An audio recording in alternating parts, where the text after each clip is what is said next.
ताकि लोग है ना ये ना कहने पाए तो हो ये संतान तू जो मिली है, जिसको कोई ये ना कहने पाए इनको कि तेरे बुजुर्ग लोग भी गुनहगार थे। मेरे माता पिताओं ने गुनाह किया, मेरे दादा दादी ने गुनाह किया है, लेकिन मैं उनके गुनाहों का भार मैंने उठाया है, लेकिन मैं इस दंड को अपने बच्चों पर नहीं डालूंगा। नहीं तो आपसे एक बात से एक छोटी सी एक उदाहरण के तौर पर सुनिए, समझने की कोशिश करिए। पुराने जमाने में आप चाहते हैं, पुराने जमाने में एक कोई ऋण देता है, कहना एक जमींदार ऋण देता है तो क्या होता है? ब्याज, समझते ना? ब्याज, कर्ज देता है। कर्ज देता है, अगर वो नहीं चुकाता तो उसकी औलाद चुकाती है। तेरे पापा ने लिया था, ऐसे ही दादा ने लिया था, उसकी औलाद चुकाते, अगर वो भी ना चुकाए तो उसकी औलाद की औलाद, उसकी औलाद की औलाद की औलाद की औलाद यानी कि चुकाती है उस कर्जे को। और बहुत से लोग मर जाते हैं, चुकाते चुकाते मर जाते हैं, और जो उनका होता है वो जमींदार वापस ले लेता है। सोचिए, ये प्रैक्टिकल है दुनिया का। क्या अगर सांसारिक रूप से एक कर्जा देने वाला अगर उस कर्जे को नहीं दे पाता, कर्जा लेने वाला नहीं दे पाता है, तो पीढ़ी दर उसके सर पर कर्जा बना रहता है, और उस कर्जे को यानी कि मुक्ति पाने के लिए वो रात दिन एक करता है, लेकिन फिर भी कर्जा से मुक्ति नहीं होती उसकी।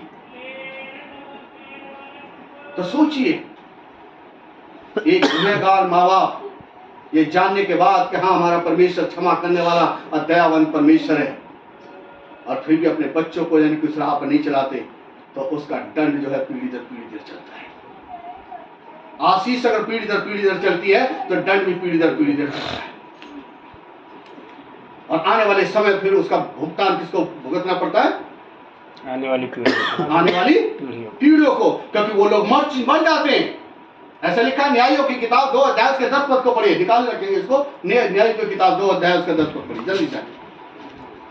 हालेलुया। ऐसा नहीं 1 2 3 4 या 5 या 6 या 7 8 9 10 नहीं, उस पीढ़ी के सारे लोग ए से जेड तक जितने भी बुजुर्ग लोग जो थे वो सब क्या हुए? अपने पितरों में मिल गए, अपने पितरों में जाकर के मिल गए, यानी कि मर गए, खत्म हो गए, वो उनका अस्तित्व यानी कि खत्म हो गया।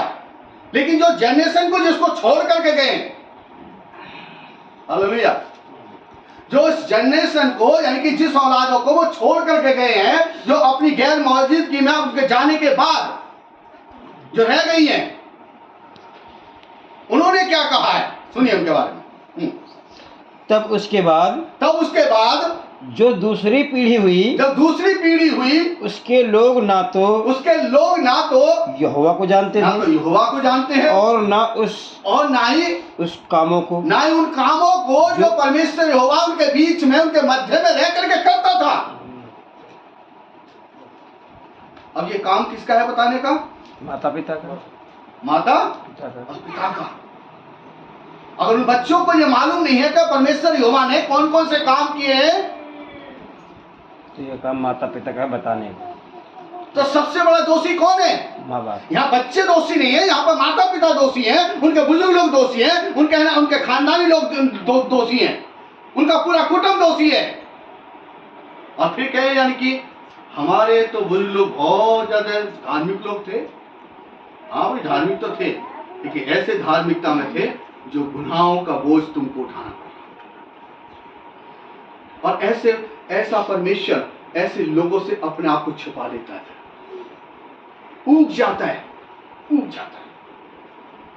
उनकी दुआओं तक की नहीं सुनता है। चाहे बेशक वो दुआ करते रहते, फास्टिंग के साथ में बैठे रहते घरों के अंदर, लेकिन परमेश्वर उनकी दुआओं को नहीं सुनता। क्यों नहीं सुनता? क्योंकि उन्होंने अपना समय ईमानदारी के साथ में नहीं दिया और पूरी तरह समर्पण नहीं किया, इसलिए उनकी दुआओं को नहीं सुनता। बहुत से लोग फास्टिंग के साथ में रहते हैं, वो हम तो फास्टिंग से रह रहे हैं, हर मीटिंग को अटेंड भी कर रहे हैं, लेकिन समर्पण नहीं है सही तरह से, तो अब उनका धर्म यानी कि बरकरार बना रहता है।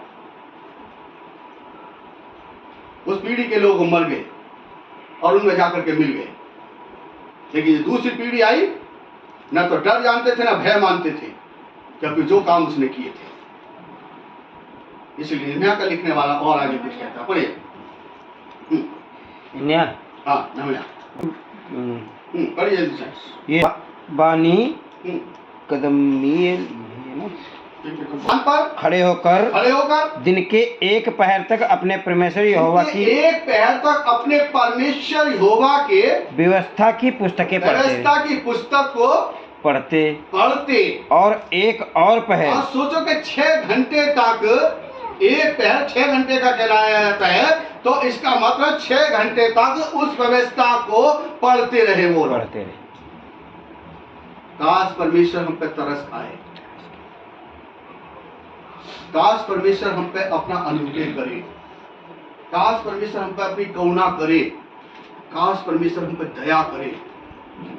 6 घंटे तक वो लोग पढ़ते रहे, यहाँ सिर्फ आधा घंटा और पौन घंटे में ऊब जाते हैं, ऊब जाते हैं। सोचो कितनी बड़ी यानी कि भयंकर बात है कि लोग 1 घंटा, आधा घंटा, पौन घंटा, 2 घंटा परमेश्वर की सभा में बैठना पसंद नहीं करते।